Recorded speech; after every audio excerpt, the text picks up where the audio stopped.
here to celebrate the life and work of Philip Levine, a dear friend, one of our greatest contemporary American poets. Many of us here have a personal relationship to him. All of us have a distinctive relationship to his work. We're fortunate to be hosted by Cooper Union in the Great Hall. There are 10 co-sponsors for tonight's tribute, which says something about Phil's reach. Since Phil only did what he wanted to do, we could fill another hall with organizations he didn't support. I can say without hesitation that he was close to all the literary organizations involved in tonight's reading. The Academy of American Poets, where he was a chancellor, Blue Flower Arts, Cave Canem, the Library of Congress. He was a little abashed by how much he loved being poet laureate. NYU's creative writing program, where he was a longtime professor, much loved, occasionally feared.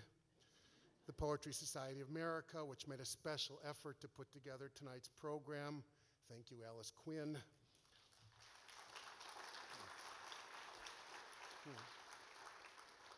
Poets House, the Unterberg Poetry Center of the 92nd Street Y, the Creative Writing Program at Queens College, and Penguin Random House. I want to take the opportunity to announce 2 books that Knopf will publish in the fall of 2016. A last book of poems called The Last Shift, and a final prose book called My Lost Poets. These 2 books are going to be the capstone of Philip Levine's work. All these sponsors remind me of a story. When Phil retired from Fresno State University, the Chicano students went to the dean and made a demand for another Chicano poet. The dean said, "What are you talking about? We haven't had a Chicano poet teaching here." The students said, "What are you talking about? We had Philip Levine." That's how all of us feel. I'd especially like to welcome Phil's family, and I know they'd like me to welcome you on their behalf. Phil's 3 sons are here, his oldest son, Mark, and his wife, Katie, his middle son, John, and his youngest son, Teddy, and his wife, Jo. 3 of his grandchildren are here, Aaron, Belinda, and Alexis, and so is his niece, Lizzie, and her husband, Mitchell. I particularly want to acknowledge Franny Levine, who was married to Phil for 60 years. Everyone knows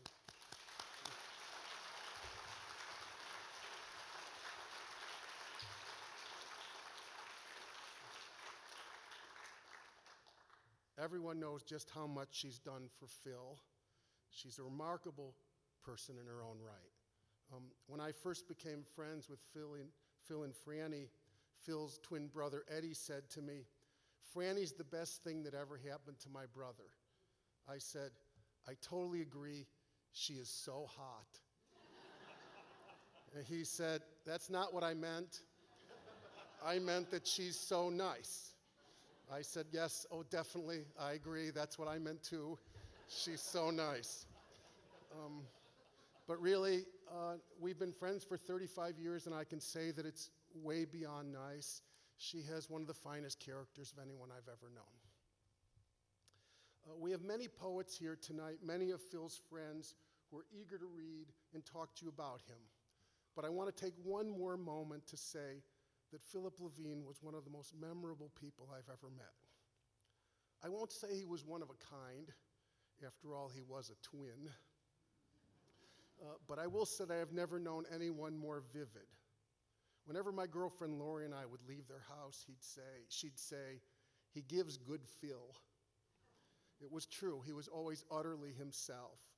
He was a tremendous storyteller, as everyone knows who reads his poetry, and he was riotously funny. He was a deeply truthful person.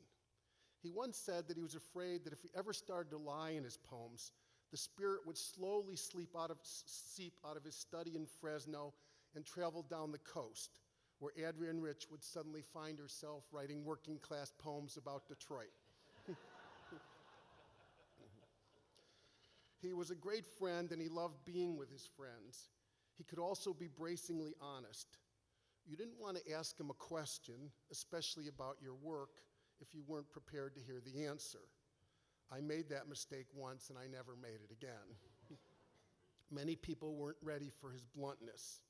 He had an incredible bullshit detector. He could be tough. He didn't like pretentiousness. He didn't tolerate fools. But he was also a tremendously affectionate person. People mattered to him. He was ferociously loyal to poetry, to his own work, and to his past, especially in Detroit. He had an uncannily good memory. He liked to talk about his people, his friends and family, his mentors, especially John Berriman, and his former students, especially Larry Levis. He loved jazz of the 1940s and 50s, Irish whiskey, the exactitude and promise of fountain pens, which he often gifted to his friends, the poetry of World War I, the poetry of the Spanish Civil War, the lost poets of his youth. He was terrific to be with. He always knew who he was, what he stood for, and he was completely firm in his commitments. He spoke up for people who were wronged.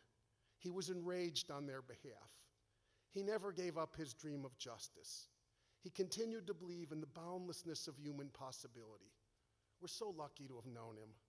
We're so lucky to have his poetry. Thank you.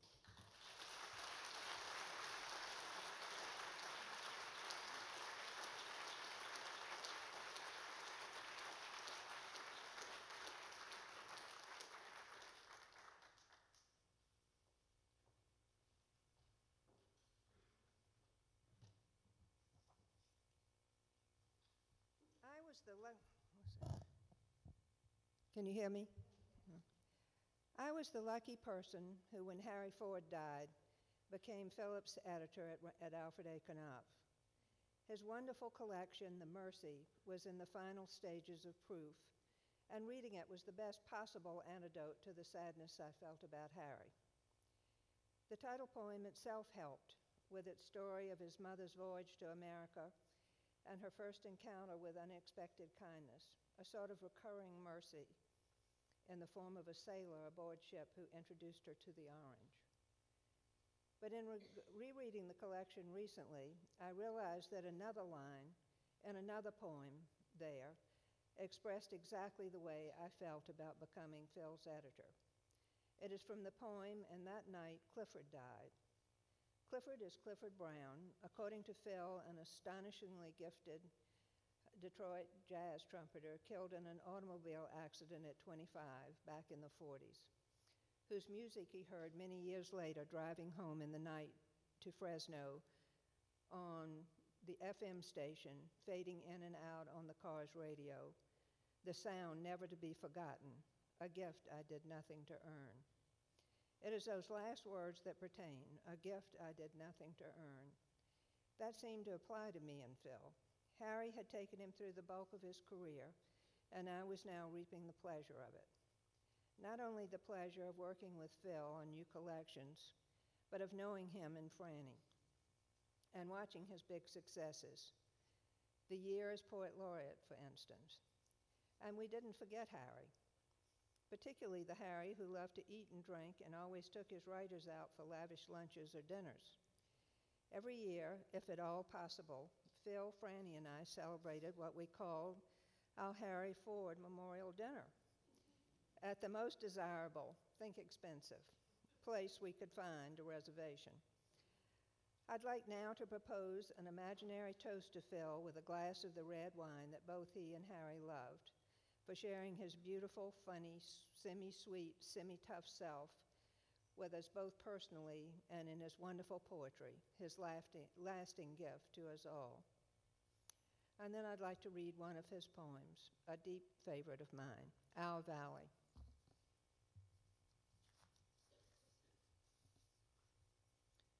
Our Valley. We don't see the ocean, not ever.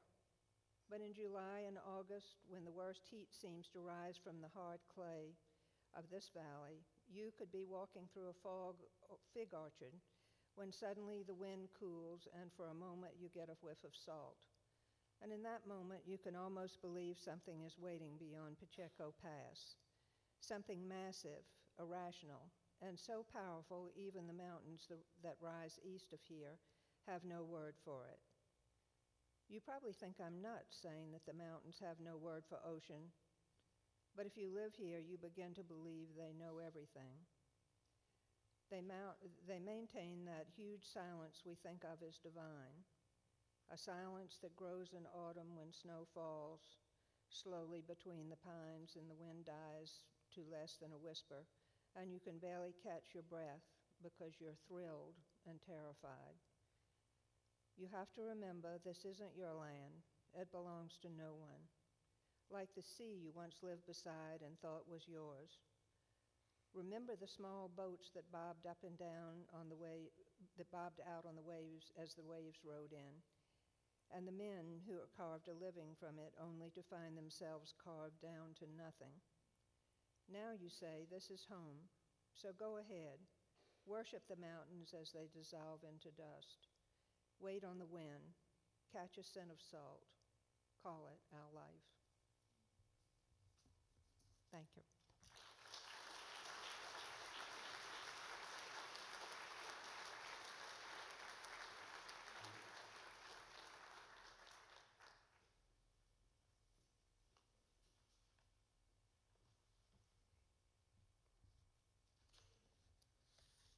Hi, everybody. I'm Toy Derricotte. And I'm just sitting there thinking that I had the gift of living at the time Phil Levine lived. I never knew that when I was a child that was going to happen to me. I'm going to read a few sections of a long poem, a poem of 15 pages, A Walk with Tom Jefferson. It's about Detroit after the riots. I too grew up like Phil in Detroit. When I first read the poem that Dorianne is going to read, Coming Home, Detroit, 1968, it was the first time I understood that I could take my day-to-day experience, some of which was very much like Phil's, but even my day-to-day experience, a black girl growing up in middle-class colored Conant Gardens, and shape it into poetry. I studied with Phil in the grad program at NYU and learned so many things. Shoot straight from the shoulder, as he says in a poem. You always knew exactly what Phil thought of your poem. Just one example of something I learned. He took a poem of mine that was a list of statements of what my father had done to me in my childhood, and he changed the statements into questions. For example, you would find a shoe out of place and beat me, and he put little lines around a couple of the statements to make it, would you find a shoe out of place and beat me? And thus I learned the power of syntax. What I continue to learn the most from, however, is Phil's loyalty and deep spiritual connection with the people he loved as a child. Many of us, including me, divided Detroit into two cities, pre- and post-riot. Quite coincidentally, I left Detroit and moved to New York the day before the riots.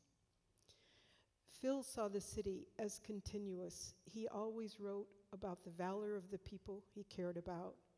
Through the worst of hardships, he wrote about how they survived, about the toughness of the heart. A Walk with Tom Jefferson. Between the freeway and the gray conning towers of the ballpark, miles of mostly vacant lots, once a neighborhood of small two-story wooden houses, dwellings for immigrants from Ireland, Germany, Poland, West Virginia, Mexico, Dodge, Maine. A little world with only 3 seasons, or so we said, one to get tired, one to get old, one to die. No one puts in irises, and yet before March passes, the hard green blades push their way through where firm lawns once were. The trunks of beech and locust darken. The light new branches take the air. You can smell the sticky sap rising in the maples, smell it even over the wet stink of burned houses. On this block, 7 houses are still here to be counted, and the shacks housing illegal chickens, the pens for dogs, the tiny pigsty that is half cave. Joe Lewis grew up a few miles east of here and attended Bishop Elementary. No one recalls a slender, dumbfounded boy afraid of his 5th grade homeroom teacher. Tom Jefferson, same name as the other one, he says, remembers Joe at 17, all one sweltering summer, unloading bales of rags effortlessly from the trucks that parked in the alley behind Wolf Sanitary Wiping Cloth. Joe is beautiful, is all he says, and we too go dumb replaying Joe's glide across the ring as he corners Smelling and prepares to win World War II. Like Joe, Tom was up from Alabama. Like Joe, he didn't talk much then, and even now he passes a hand across his mouth when speaking of the $5 day that lured his father from the cotton fields and a one-room shack the old folks talked about until they went home first to visit and later to die. Early afternoon, behind his place, Tom's gathering up the remnants of this year's garden, the burned tomato plants, and the hardy runners of summer squash that dug into the chalky soil and won't let go. He stuffs the dried remains into a supermarket shopping cart to haul off to an empty block. Alabama is not so far back it's lost in a swirl of memory. I can see trees behind the house. I do believe I still feel winter mornings, all of us getting up from this one bed, but for what? I don't know. He tips his baseball cap to the white ladies passing back the way we've come. We all come for $5 a day, and we got this. Thank you.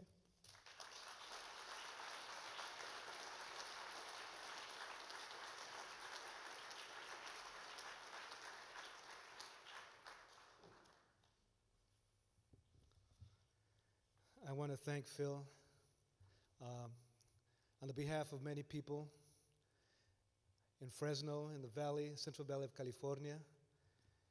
He taught so many of us. I remember all my friends would tell me about Phil and how he taught them and how he showed them to be so precise, so direct, so without ornaments, no ornaments. Let's just say it the way it is.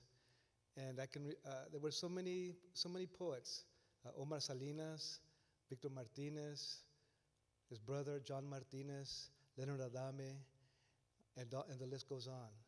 And when I got there in 1990, after going to Iowa for a couple of years to the Writers' Workshop, Jerry Stern would speak about him, and I would think about Phil. I said, I want to meet that man. Perhaps I'll meet him. So then I went back to Fresno with the MFA, and there I was. And I opened the door to Chicano Studies, the Department of Chicano Latin American Studies, and Phil was there. He said, Juan Felipe, welcome. I said, oh, that's right. You're the chair of Chicano Studies.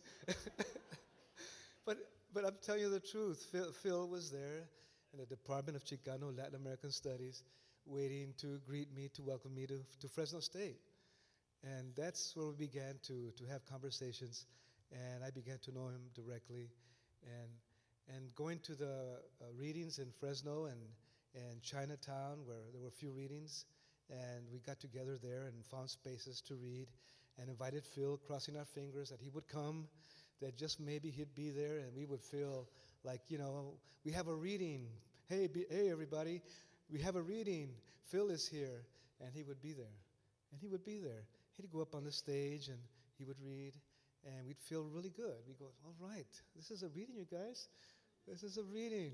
And we're with Phil. We're with Phil. We're his army. You know. And that's how it was. He would support us. He would back us up. He would meet us like he met me the first day of work. I said, "Where's everybody else?" "It's you, Phil. It's you." And I never have forgotten that. And then we would read on occasions, on many occasions. And I would see him and Franny all the time, and we'd read together. And that was beautiful. Let me just say that. That was beautiful. And that's where we met again, and that's where we felt our hearts, and that's where we heard our voices, and that's where we became one in the way poets become one. And it was great to be one with Phil and to be one with him tonight and forever. I want to read you a short piece called Hey Phil. Hey Phil, they're writing about you, Phil. You know, good stuff. The prizes, Detroit, and that poem where you said in past lives you were a wild sun-crested fox being chased by ladies and gentlemen on horseback. You said you would wake up with a poem that had slipped through entangled dreams. All you had to do was sit up and write. The stage was a poem too. Even though most of us were too prepared, you preferred to joke before we went on, before the poetry light hit us on the face. It did not matter to you. You just carved, chiseled, punctured, rotated, jitterbugged, and word past a distant gate.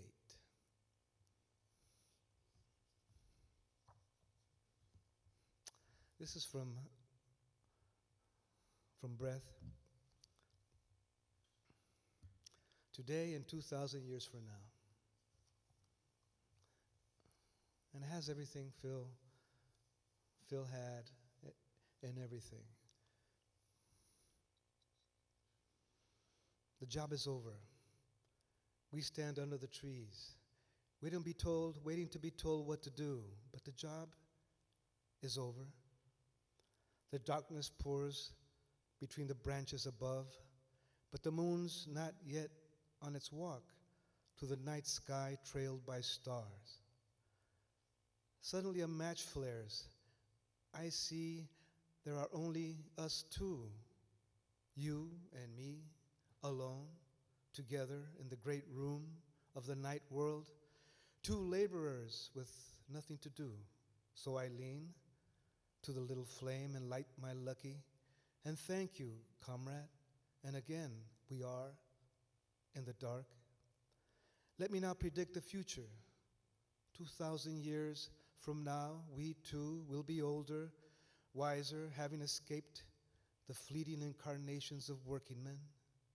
We will have risen from the earth of southern Michigan to the tangled roots of Chinese elms or ancient rose bushes to take the tainted air into our leaves and send it back, purified down the same trail we took to escape the dark. 2,000 years passed in a flash to shed.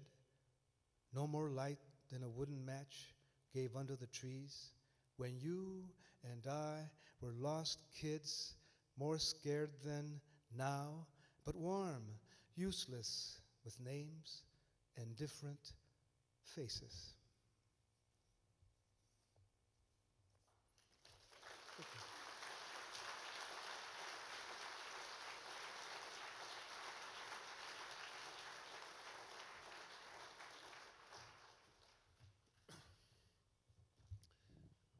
I met Phil and Franny in 1982. He took an interest in me because I was teaching at Wayne State University, and his school, Jerry Stern had told him about me generously. And so he invited me over to his brother's for brunch. There was a moment where Phil went to the bathroom, and I was talking to Eddie, and I was talking about some other poet that we knew in common. I said that this guy was the angriest person I'd ever met. And he said, "You know, you really didn't know my brother in his prime."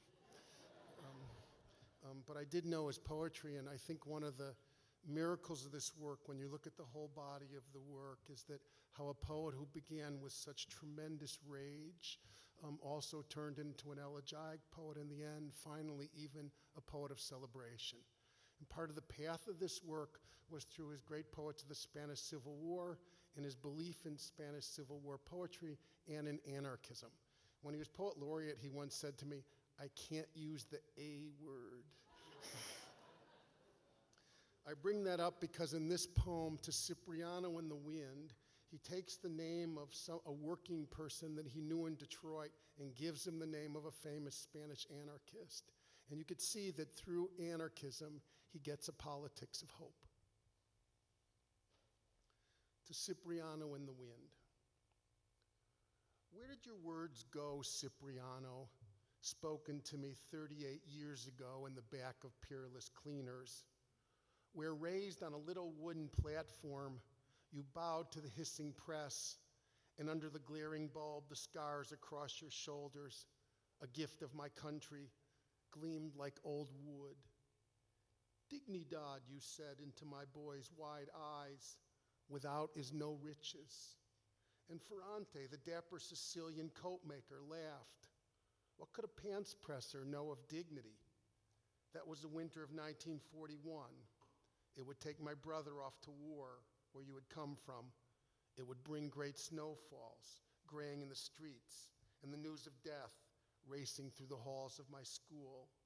I was growing. Soon I would be your height, and you'd tell me eye to eye, someday the world is ours.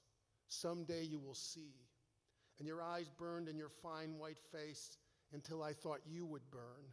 That was the winter of 1941. Baton would fall to the Japanese, and Sam Bogosian would make the long march with bayonet wounds in both legs.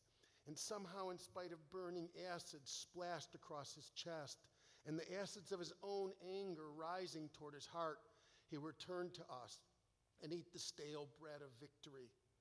Cipriano, do you remember what followed the worst snow? It rained all night, and in the dawn the streets gleamed, and within a week wild flocks leaped in the open fields. I told you our word for it, spring, and you said, spring, spring, it always come after. Soon the Germans rolled east into Russia and my cousins died. I walked alone in the warm spring winds of evening and said, dignity. I said your words, Cipriano, into the winds. I said, someday this will all be ours. Come back, Cipriano Mira. Step out of the wind and dressed in the robe of your pain, tell me again that this world will be ours. Enter my dreams or my life, Cipriano. Come back out of the wind. Thank you.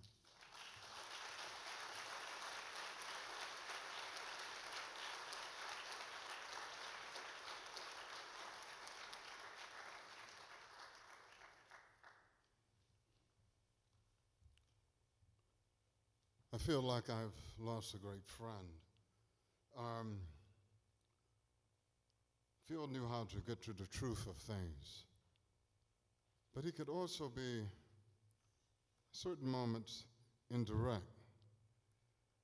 An example of that is that I went back to Louisiana in 1982, and I received a novel in the mail. Faulkner's Pylon.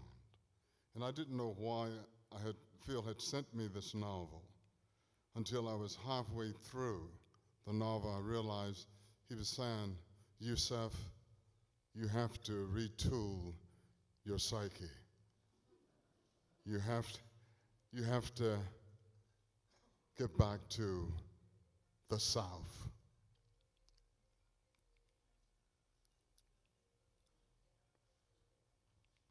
Okay.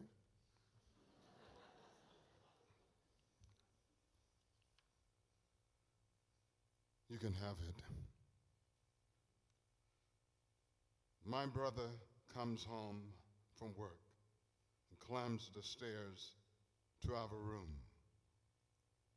I can hear the bed groan and the shoes drop one by one. You can have it, he says.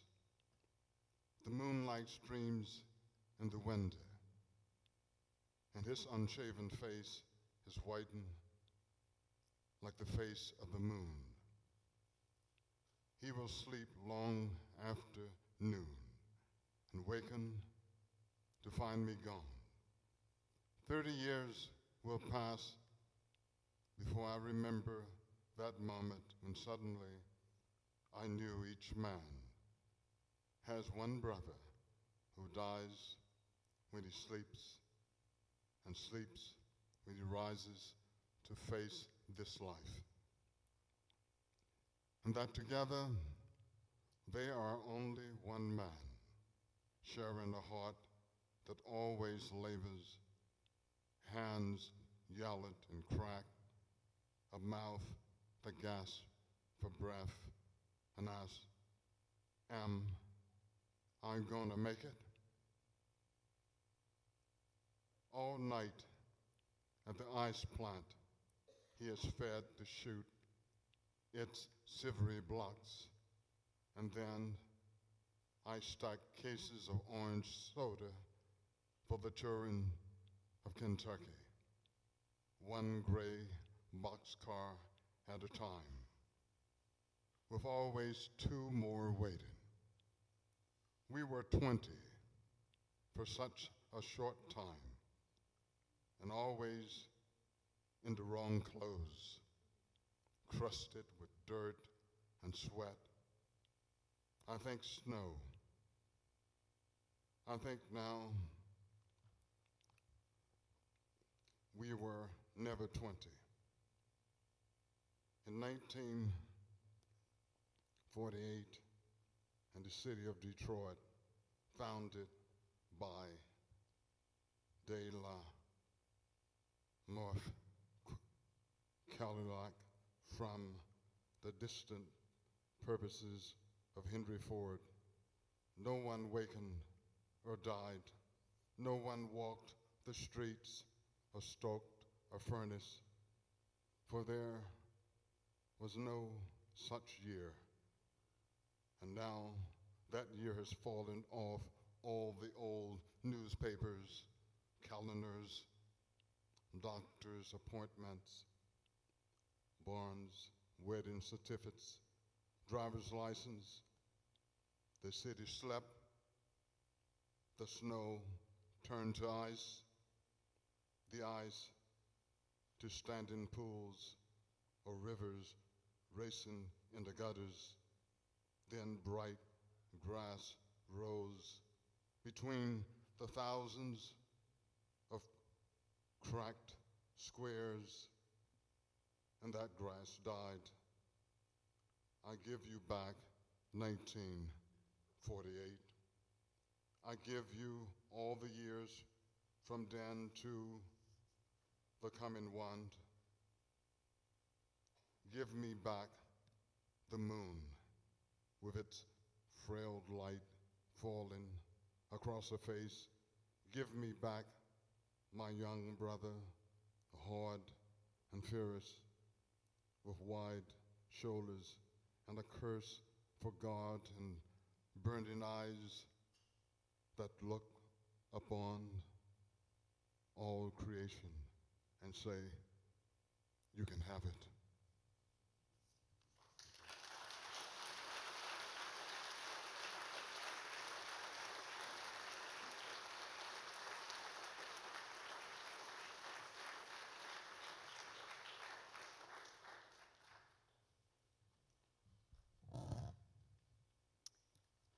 I'm grateful to be here with all of you for Phil.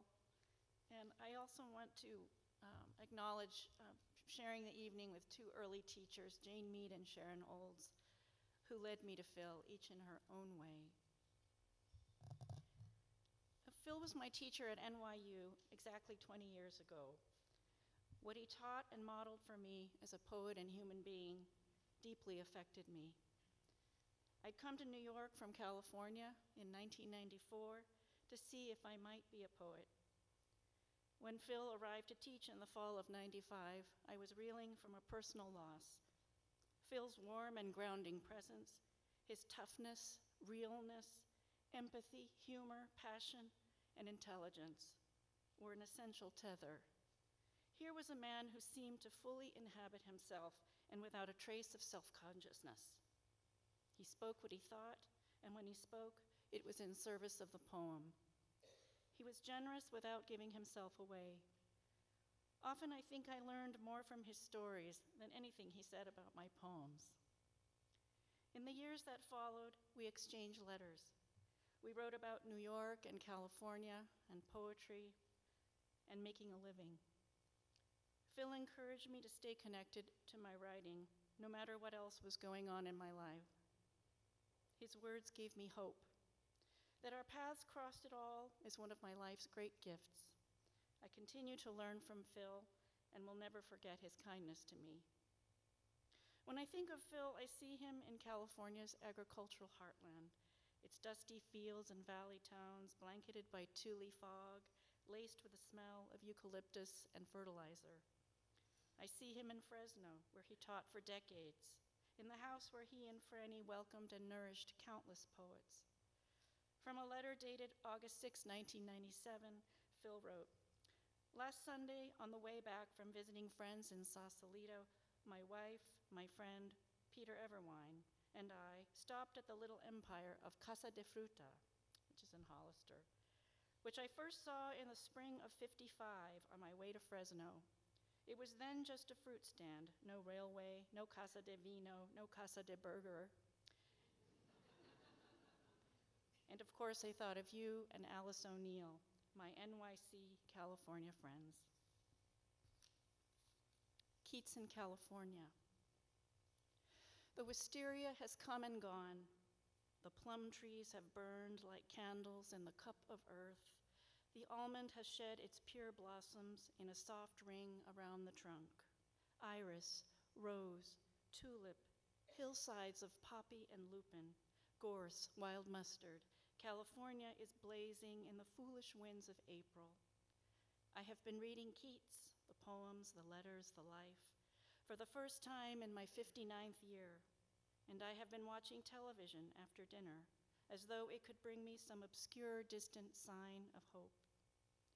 This morning I rose late to the soft light off the eucalyptus and the overbearing odor of orange blossoms. The trees will give another year. They are giving. The few petty clouds will blow away before noon, and we will have sunshine without fault, china blue skies, and the bees gathering to splatter their little honey dots on my windshield.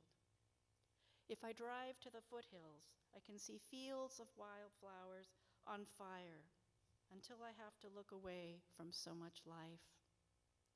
I could ask myself, have I made a soul today? Have I sucked at the teat of the heart, flooded with the experience of a world like ours? Have I become a man one more time? At 20, it made sense. I put down the collected poems, left the reserve room of the Wayne Library to wander the streets of Detroit under a gray, soiled sky. It was spring there too, and the bells rang at noon. The outpatients from Harper waited timidly under the great stone cross of the Presbyterian Church for the trolley on Woodward Avenue, their pinched faces flushed with terror. The black tower tilted in the wind as though it too were coming down. It made sense. Before dark, I'll feel the lassitude enter first my arms and legs and spread like water toward the deep organs. I'll lie on my bed, hearing the quail bark as they scurry from cover to cover in their restless searching after sustenance. This place can break your heart. Thank you.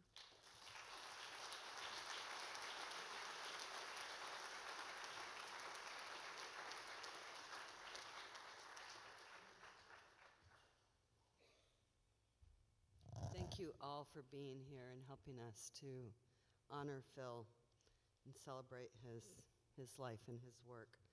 I, for one, wouldn't be standing here if it wasn't for Philip Levine. In lieu of a story about Phil, and we all have so many wonderful stories, I'm going to read a poem that I wrote for him and it's called Mine Own Phil Levine.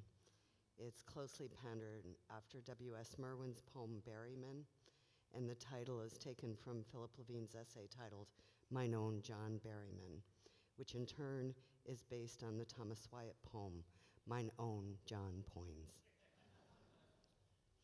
Mine Own Philip Levine. What he told me, I will tell you. There was a war on. It has seemed we had lived through too many to name, to number. There was no arrogance about him, no vanity, only the strong backs of his words pressed against the tonnage of a page. His suggestion to me was that hard work was the order of each day. When I asked again, he said it again, pointing it out twice. His muse, if he had one, was a window filled with a brick wall, the left-hand corner of his mind, a hand lined with grease and sweat, literal things. Before I knew him, I was unknown. I drank deeply from his knowledge, a cup he gave me again and again, filled with water, clear river water. He was never old and never grew older, though the days passed and the poems marched forth, and they were his words only, no others were needed. He advised me to wait, to hold true to my vision, to speak in my own voice, to say the thing straight out. There was the whole day about him. The greatest thing, he said, was presence, to be yourself in your own time, to stand up, that poetry was precision, raw precision, truth and compassion, genius. I had hardly begun. I asked, how did you begin? He said, I began in a tree, in Lucerne, in a machine shop, in an open field. Start anywhere. He said, if you don't write, it won't get written. No tricks, no magic about it. He gave me his gold pen. He said, what's mine is yours.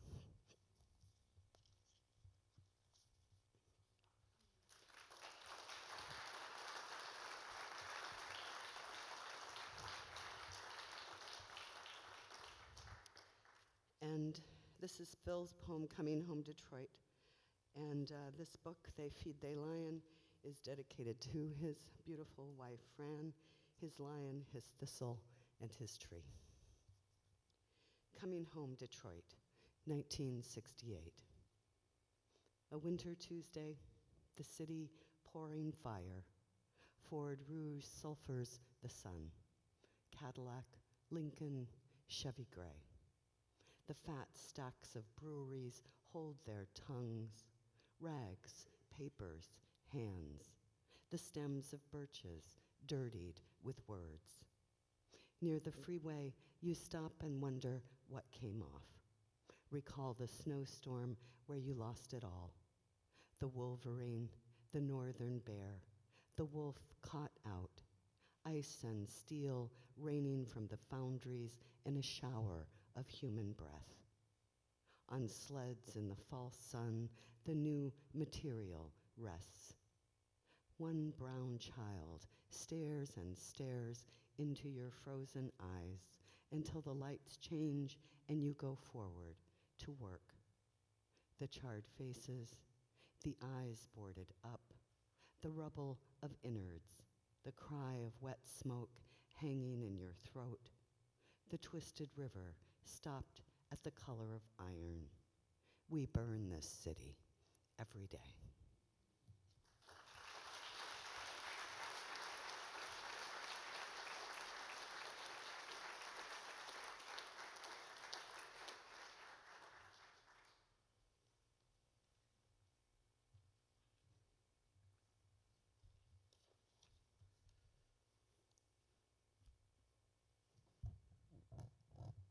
"40 years ago, one of my students mentioned that there was a poet, working class roots like myself, from Detroit, he said, who I might want to look up.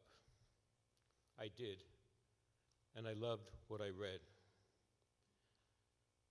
But it was only later, when I was at Breadloaf with Eddie Hirsch, and was writing a biography of Phil's teacher, John Berryman, that I actually met Phil.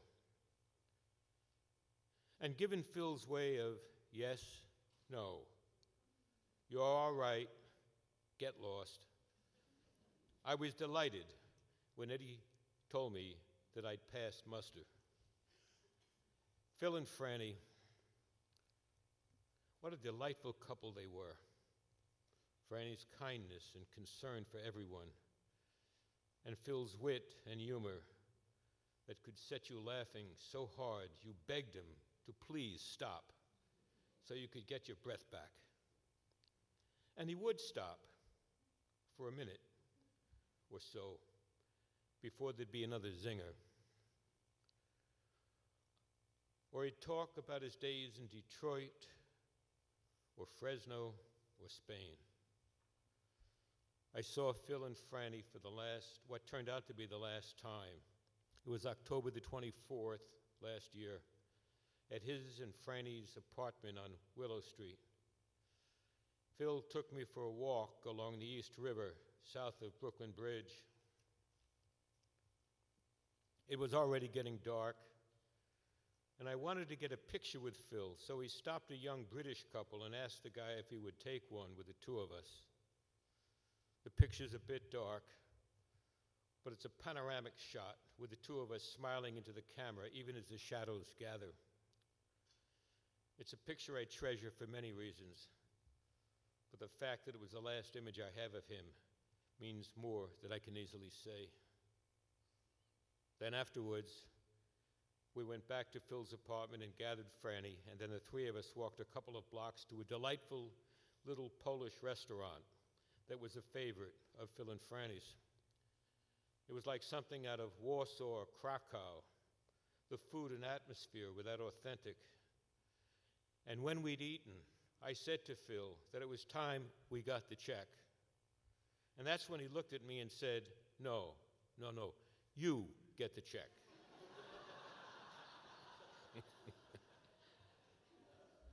Typical Phil. He used to make me laugh so hard I would beg him to stop, and of course he didn't. And after I'd paid the bill, and gladly, he and Franny each grabbed one of my best arms and walked me over to the subway station beneath the old St. George Hotel, where Hart Crane used to crash when he had no other place to go. And we hugged each other, and then I watched them turn back and fade into the night. After Phil was gone, Eddie Hirsch emailed me. It wasn't the poetry, he said. It was the man. I just want my friend back, he said, which is exactly how I feel. I know now that he belongs to the ages, and that he's having it out with Keats and Berryman and Walt Whitman and Galway Kinnell. But the truth is, I'd rather just have my friend back.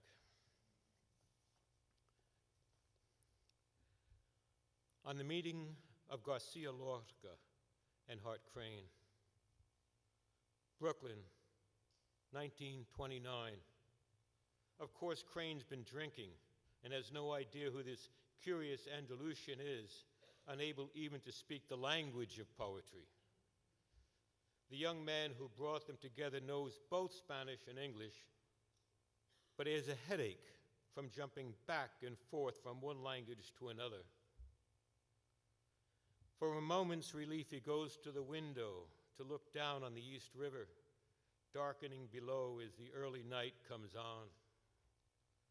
And something flashes across his sight, a double vision of such horror, he has to slap both his hands across his mouth to keep from screaming.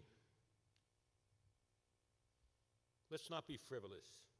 Let's not pretend the two poets gave each other wisdom or love or even a good time. Let's not invent a dialogue of such eloquence that even the ants in your own house won't forget it. The two greatest poetic geniuses alive meet, and what happens? A vision comes to an ordinary man staring at a filthy river. Have you ever had a vision? Have you ever shaken your head to pieces and jerked back at the image of your young son falling through open space? Not from the stern of a ship bound from Veracruz to New York, but from the roof of the building he works on? Have you ever risen from bed to pace until dawn to beg a merciless God to take these pictures away? Oh, yes, let's bless the imagination. It gives us the myths we live by. Let's bless the visionary power of the human, the only animal that's got it. Bless the exact image of your father dead and mine dead. Bless the images that stalk the corners of our sights and will not let go. The young man was my cousin, Arthur Lieberman, then a language student at Columbia, who told me all this before he died quietly in his sleep in 1983 in a hotel in Perugia. A good man, Arthur. He survived graduate school, later came home to Detroit and sold pianos right through the Depression. He loaned my brother a used one to compose hideous songs on, which Arthur thought were genius. What an imagination Arthur had. Thank you.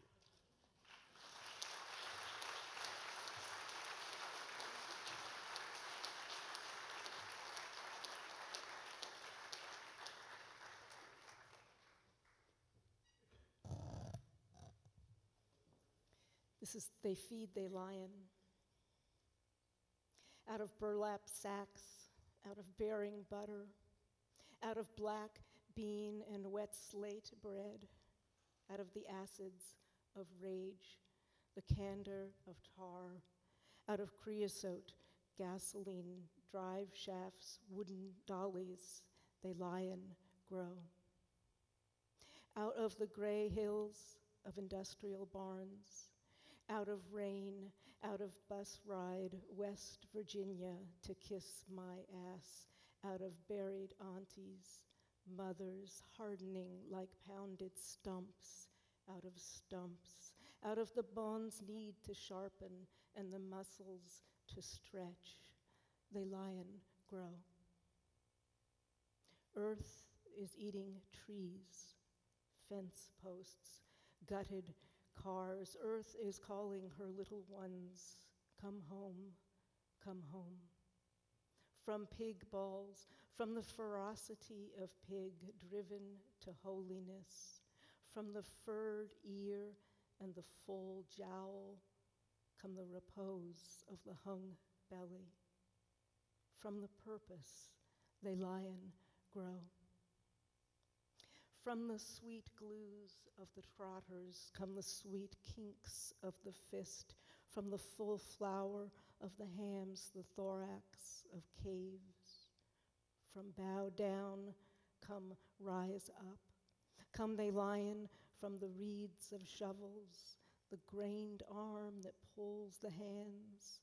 They lion grow. From my 5 arms and all my hands, from all my white sins forgiven, they feed. From my car passing under the stars, they lion. From my children inherit. From the oak turned to a wall, they lion. From they sack and they belly opened, and all that was hidden, burning on the oil-stained earth. They feed, they lion, and he comes. Knowing Phil Levine has truly been one of the great privileges of my life, one which began before we even met through the gift of his poems. I won't say much. We know what he gave us. This poem alone, the one I have just read, echoes in me always, a reminder that the powerful dark undertow of Lorca's Duende is a necessary force if we are to hold close what sustains us. Phil's choice of my first book for publication was a deep affirmation to be heard so well by someone so true. But immense as that was, compared to the decades of friendship and mentorship which followed, it was mere paperwork. Phil's mentorship of younger poets is legendary. For me, that mentorship was like the experience we have when we first come to reading and to books that confirm the existence and validity of a previously unavailable part of ourselves. Or it was like what Keats says on soul making. There may be intelligences or sparks of the divinity in millions, but they are not souls till they acquire identities, till each one is personally itself. Phil was that kind of mentor, one who gave you yourself in that way. And what bigger gift is there?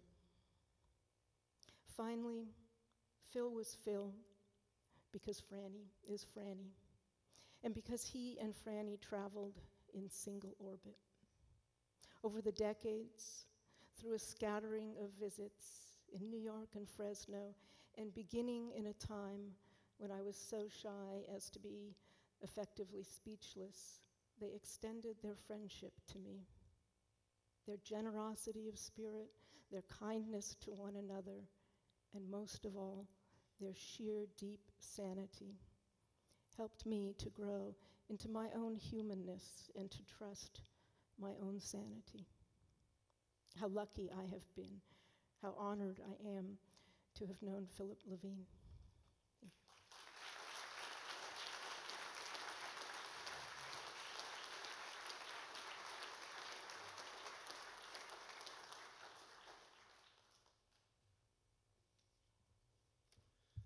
Good evening.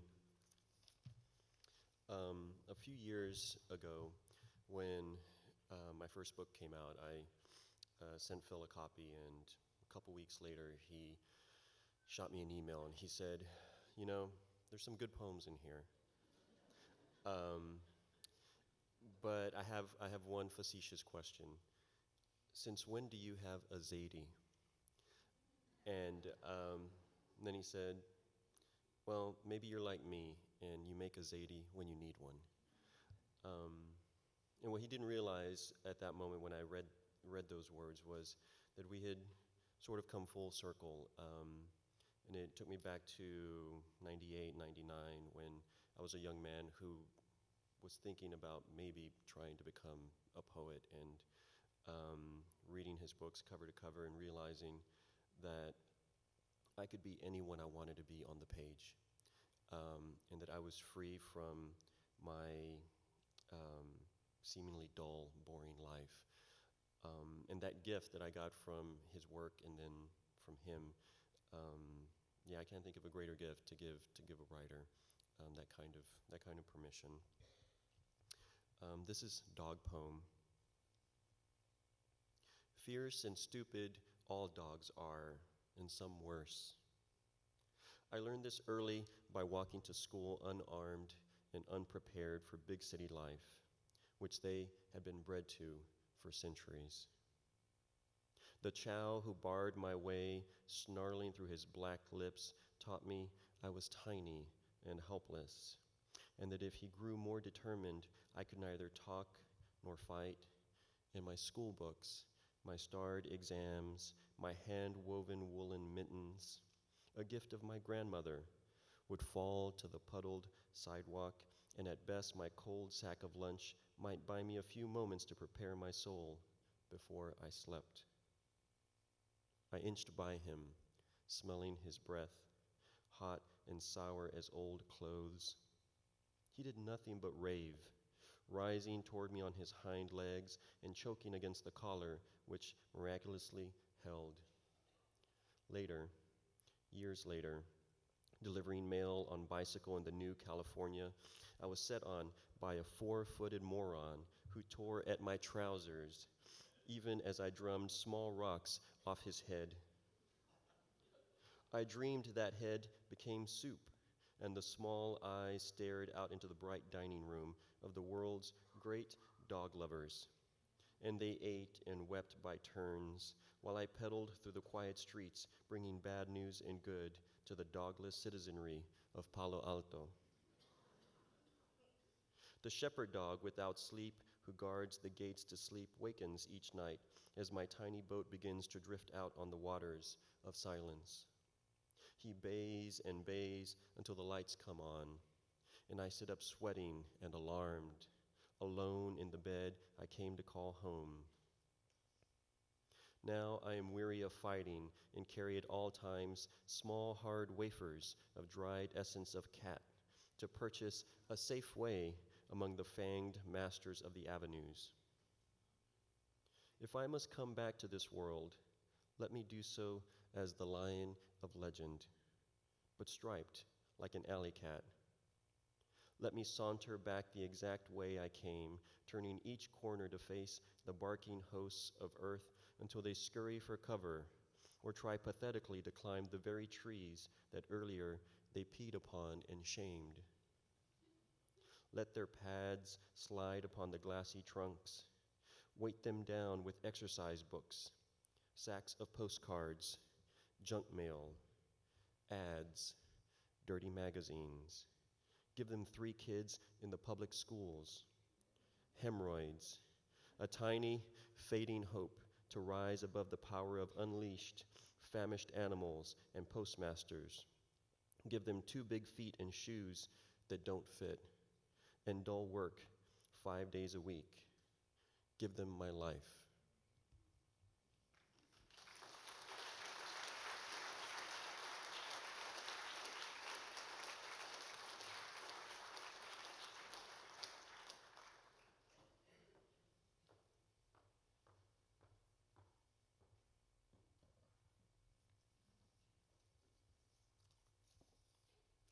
I don't remember when it was that I first read poems of Phil's and wrote him a letter saying, you have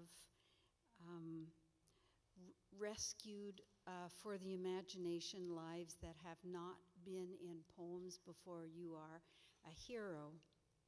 And he wrote back and said, I'm no hero.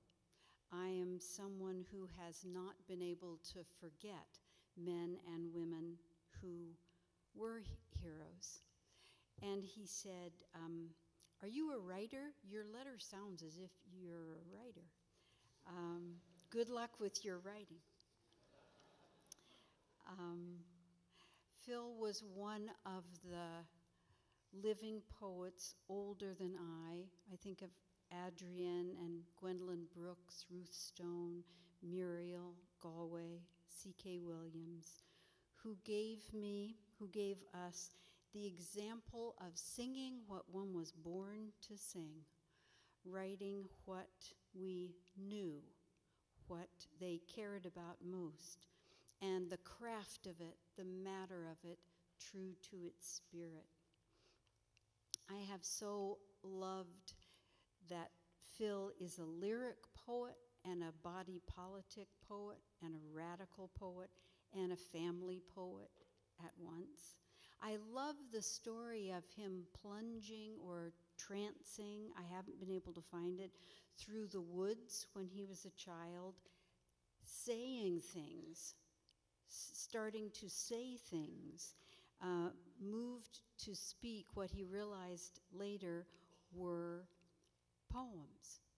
He invented poetry, and he invented it with a walking cadence, a moving cadence, not a sitting down and writing, an organic breathing, trees and leaves and wind singing. And how did he stay or get balanced, not go overboard for the lyrical vision like a guy shitting over a new panel truck? Well, he's had beside him A mate of such intelligence, honesty, artistry, and pure integrity, how could he not do better than his best? I was looking through some letters today and seeing the sepia ink, the elegant, to me almost like a dandy would use that elegant ink, and seeing poems. And I found this postcard. It shows a person, a man, in a boat, in a rowboat, bending over. And from behind the man is coming an enormous fish up out of the water who's about to bite the man in the ass. And this was a birthday postcard that Phil sent me for my birthday. Dear Sharon, let there be nothing fishy about your celebrating a new year in the life. May the poems come. May the students end their whining. My students never whine. I don't know. Why did Phil's students whine? May all good things contain no fat and leaves bronze along the drive, Riverside Drive, and the warm winds hang on another month. Above all, may you be happy in the happiness of friends, especially the newly wounded ones. Be well. Love, Fisher Phil.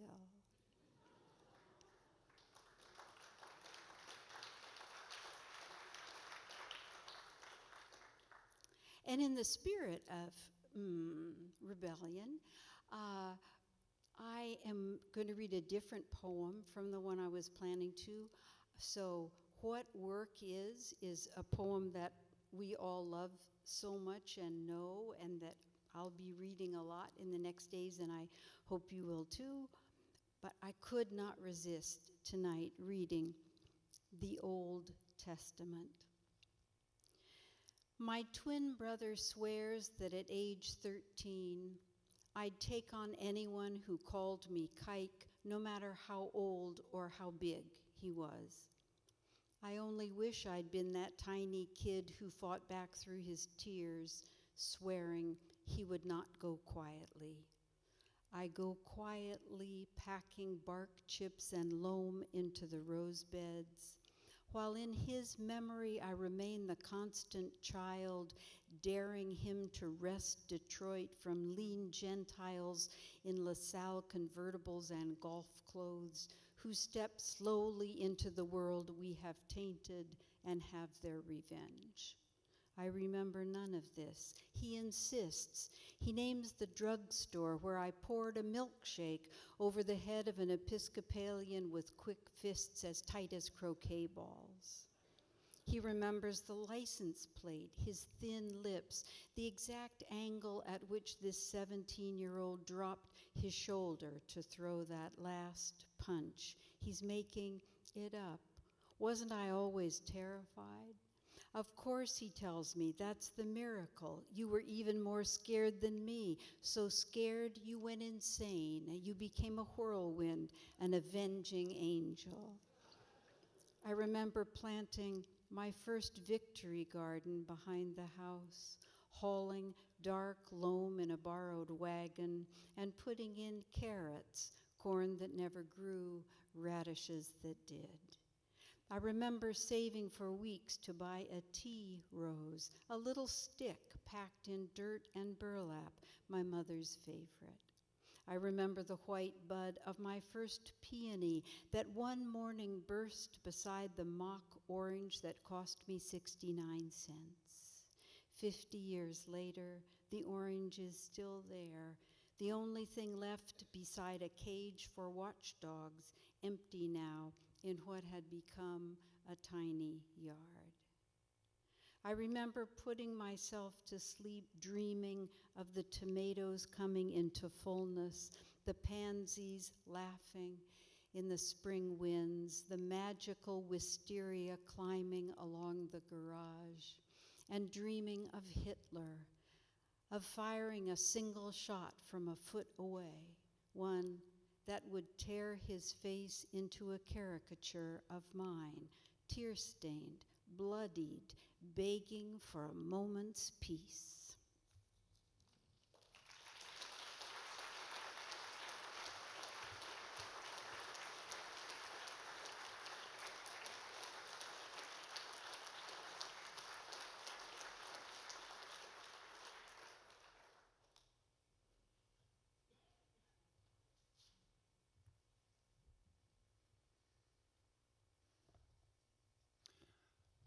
The very first poetry reading I ever heard was given by Phil Levine, and I have no idea why I went because I was only interested in surfing.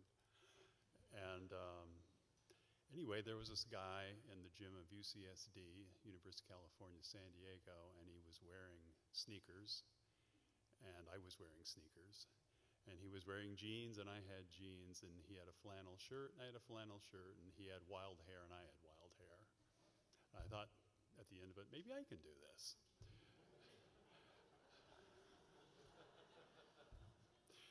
And then I met him years later when he was teaching at Tufts University, and that's where I met Fran, of course. And the very first time he invited me over to a house, it was sort of, kind of faux New England with, cameos on the walls and whatnot. And he made relentless fun of all the long-bearded people who he couldn't take off the walls because they were, as you will remember, Fran, the furniture came with the house. So as we sat there, and this is one of the things that I wanted to say about Phil, is that he carried his learning very, very lightly, but my God, was he well-read. And I remember the first time we talked, somehow we got on the subject of Philip Larkin. And he said, one of my favorite lines of Larkin is that line in the racehorse poem at Grass, which goes, "Till wind distresses tail and mane." And he pointed out, I love the word distresses, because as you know, the racehorses have their tails tressed before they run. I said, of course I knew that. And then I was at a reading sitting next to Fran, and they had kind of wonderful telepathic communication. And you know how funny Phil was at a reading. He was the best stand-up comedian I ever saw. And at a certain point in the reading, I was getting, towards the end of it, and Phil had just had us in stitches. And I noticed this sudden tightening of the eyebrow in Fran's eye. And there was like this sudden beam of, and Fran said, my wife has just told me I need to get serious.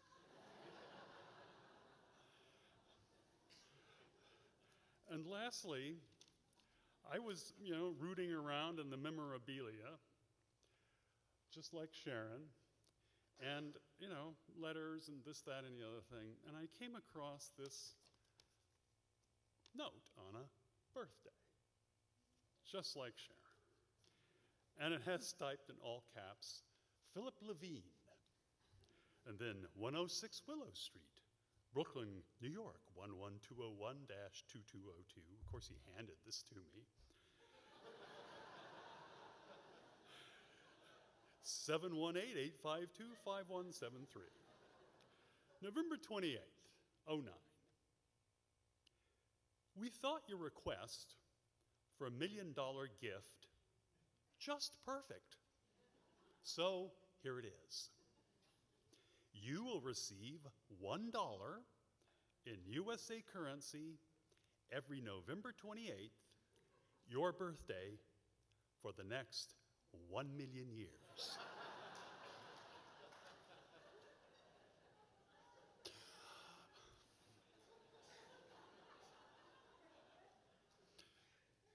Count on it. Never let it be said that Philip and Francis don't take risks for their friends.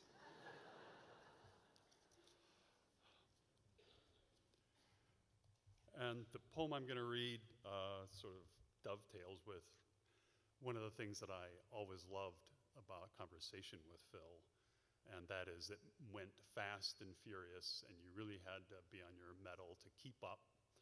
And he was extremely discerning and discriminating, and one of his favorite books, he didn't like all of them, but he did like this one. It was by W.G. Sebald, and this poem makes mention of it. Innocence. Smiling, my brother straddles a beer keg outside a pub. 1944, a year of buzz bombs. He's in the Air Corps on a mission to London to refill oxygen tanks for B-24s, the flying coffins as they were dubbed by those who flew them night after night. 50 years later, a German writer on a walking trip through East Anglia meets a gardener who recalls as a boy of 12 hearing the planes taking off at dusk to level the industrial cities of the Ruhr, and later when the Luftwaffe was all but destroyed, whatever they could reach. 50,000 American lads died. The gardener recalls waking near dawn, the planes stuttering back in ones and twos. How many Germans died? We may never know. Must have been women, children, and the very old, what with all the eligible men gone to war.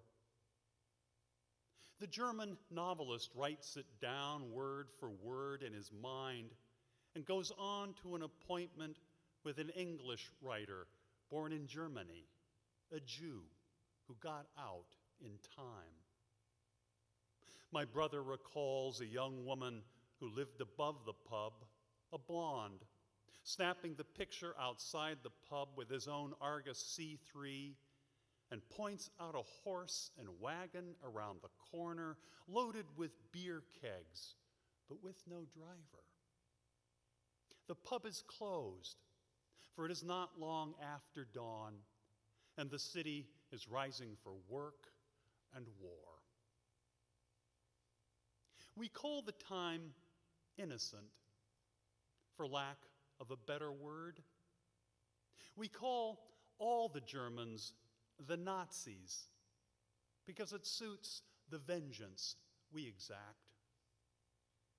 Some hours later, the two writers born in Germany sit out in a summer garden and converse in their adopted tongue and say nothing about what they can't forget as children. For these two remain children until they die.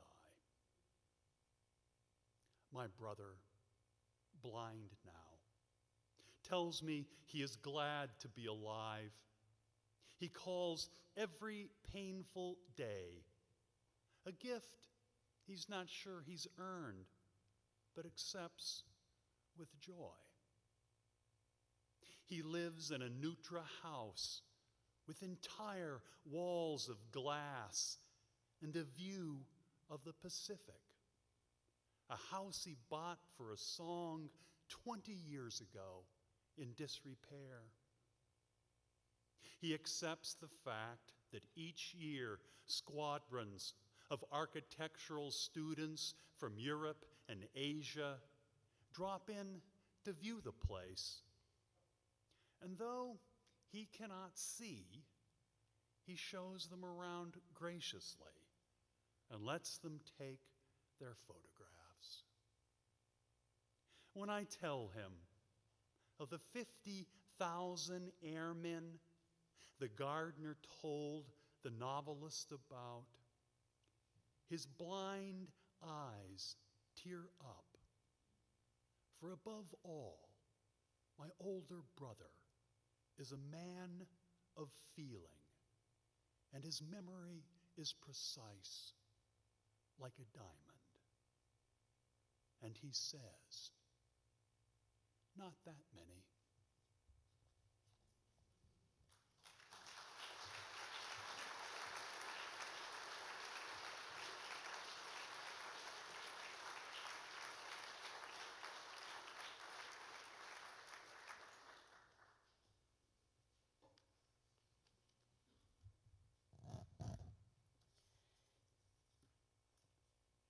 It's really wonderful to look out in the audience and know that there are old friends, poets on the stage, but I see so many poets out there that it's really a confirmation for all of us.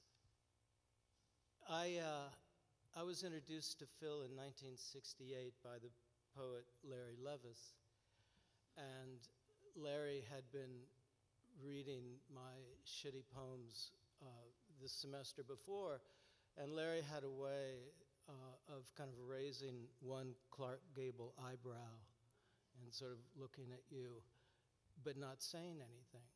And then he'd light a cigarette, and then he'd look at the poems again, he'd raise his eyebrow again, sort of nod, but still never say anything. And finally, the first thing he said to me was, I think you should meet Philip Levine. And the implication was, maybe you'll learn how to write.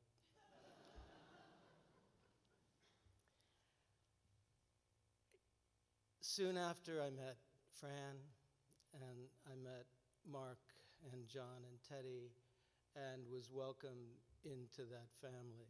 And Phil and Franny taught me how to live as an artist with curiosity and amusement and integrity.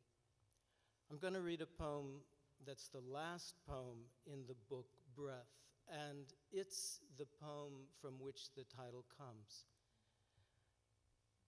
It's a kind of ars poetica for Phil, because he believed the essential element in every poem and with every musician was one's own breath, that your individual way of breathing helped determine what your song was. And it's as radical an idea as anything in William Carlos Williams or in Francois Villon. There are a couple of things you need to know. That there's Bird Flight is mentioned, which is the weekday morning radio show that plays Charlie Parker. Howard McGee, the trumpeter, was Charlie Parker's sideman. Phil refers to Charlie Parker's famous breakdown during what are called the Loverman sessions that were recorded in 1946 in Burbank, California. Also, Larry Levis is not named but referred to at the end, last passage of the poem. He's the one who called in his poem, Whitman, he called Parker's music glad. Listen, you know Phil's book of prose, The Bread of Time, but listen in this poem how he braids time. Call it music. Some days I catch a rhythm, almost a song in my own breath. I'm alone here in Brooklyn Heights, late morning, the sky above the St. George Hotel clear for New York, that is. The radio playing Bird Flight, Parker in his California tragic voice 50 years ago, his faltering lover man, just before he crashed into chaos. I would guess that outside the recording studio in Burbank, the sun was high above the jacarandas. It was late March. The worst of yesterday's rain had come and gone, the sky washed blue. Bird could have seen for miles if he'd looked. But what he saw was so foreign. He clenched his eyes, shook his head, and barked like a dog just once. And then Howard McGee took his arm and assured him he'd be okay. I know this because Howard told me years later that he thought Bird could lie down in the hotel room they shared, sleep for an hour or more, and waken as himself. The perfect sunlight angles into my little room above Willow Street. I listen to my breath come and go and try to catch its curious taste, part milk, part iron, part blood, as it passes from me into the world. This is not me. This is automatic. This entering and exiting my body's essential occupation without which I would be a thing. The whole process has a name, a word I don't know, an elegant word not in English or Yiddish or Spanish, a word that means nothing to me. Howard truly believed what he said that day as he steered Parker into a cab and drove the silent miles beside him while the bright world unfurled around them. Filling stations, stands of fruits and vegetables, a kiosk selling trinkets from Mexico and the Philippines. It was all so actual and Western. It was a new creation coming into being, like the music of Charlie Parker, someone later called glad, though that day I would have said silent, the silent music of Charlie Parker. Howard said nothing. He paid the driver and helped Bird up 2 flights to their room, got his boots off, and went out to let him sleep as the afternoon entered the history of darkness. I'm not judging Howard. He did better than I could have now or then.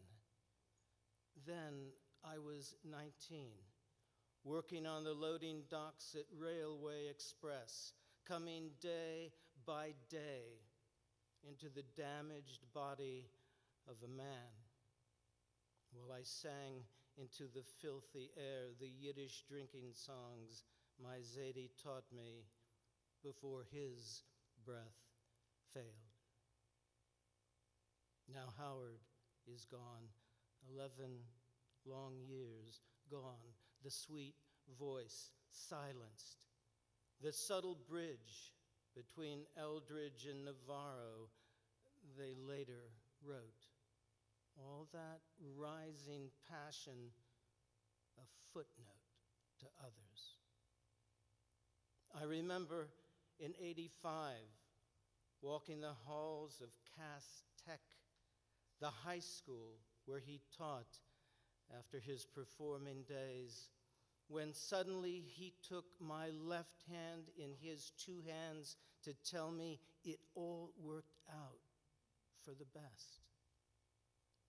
Maybe he'd gotten religion. Maybe he knew how little time was left. Maybe that day he was just worn down by my questions about Parker.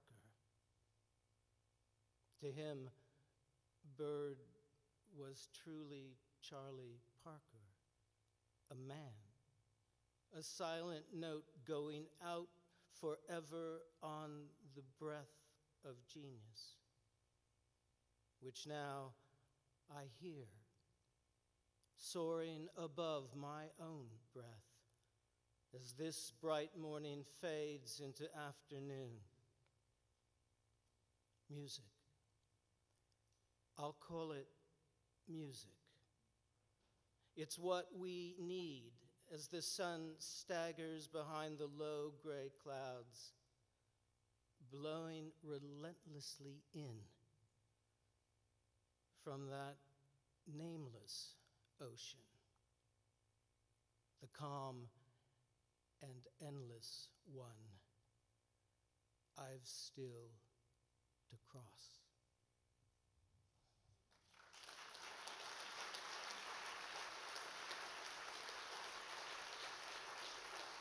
And now,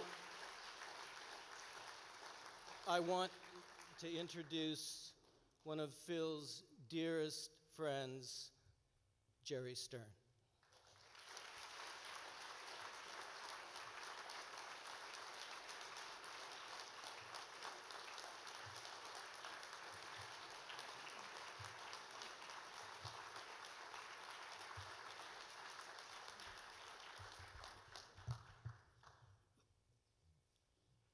I'm grateful to the organizations that brought this memorial together.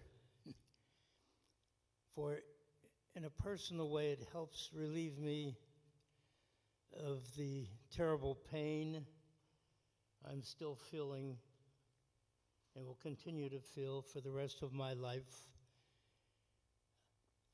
at Phil's death.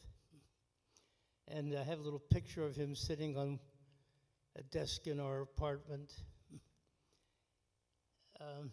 And I've been on and off talking to him various words of nonsense for the last 2 days. My regret is, my remorse, if you will,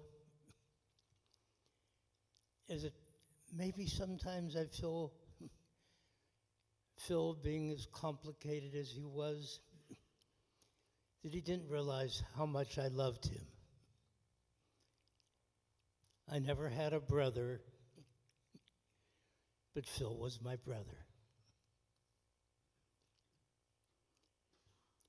I first met Phil, the memory cheats you, as I recall, in the early middle 70s, though we had written letters, he with his marvelous yellow sheets and his handwriting, the ink spilling out of the expensive pens he bought so cheaply. I first met him, as I recall, in New York City. He was giving a reading, I remember, perhaps wrongly, and Fran will correct me, or Mark, in this very room. And there were collected there all the young, aggressive, egotistical New York poets waiting to hear from their brother on the West Coast. As I recall, we came to the reading in Mark's truck. I think Franny and Phil and Mark were in the front seat, and I was in the truck bed with Mark's girlfriend. Nothing happened. It wasn't a real bed. And when we got to the reading, and I'm talking now about Phil's generosity, he took his first several minutes to introduce me, a latecomer and a newcomer, to this New York audience, for which I was and still am extremely grateful. I'll always remember Phil's generosity and his kindness and how he stood as a kind of fellow judge to correct me on my very, very infrequent iniquities. My memory, wrong as it always is, tells me that the poem I'm going to read, The Simple Truth, he wrote in Iowa when he was visiting there for a semester with Franny. And though the notes, the original notes for the poem may have preceded that, he wrote it and read it, as I recall, at his reading at a huge crowd during or just after a terrible snowstorm in Iowa City. The simple truth. I bought $1.50 worth of small red potatoes, took them home, boiled them in their jackets, and ate them for dinner with a little butter and salt. Then I walked through the dried fields on the edge of town. In middle June, the light hung on in the dark furrows at my feet, and in the mountain oaks overhead the birds were gathering for the night, the jays and mockers squawking back and forth, the finches still darting into the dusty light. The woman who sold me the potatoes was from Poland.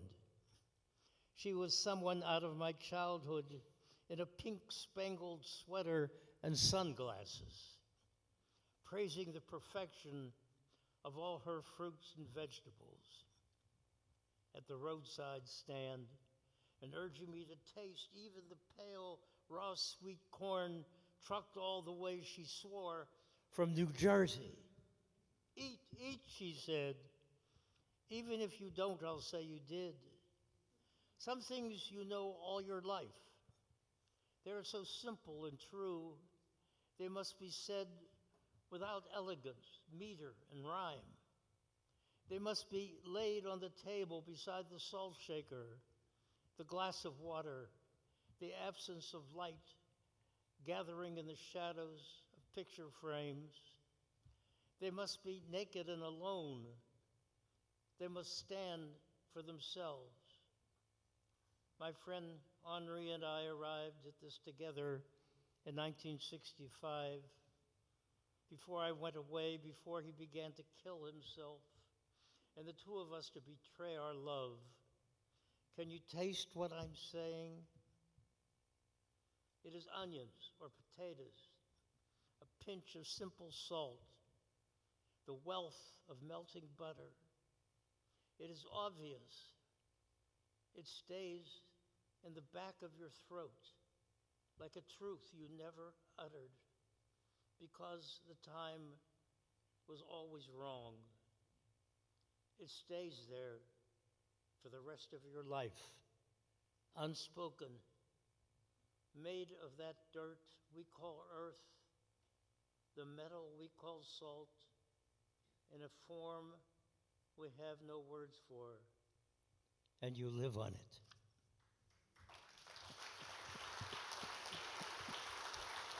Thank you.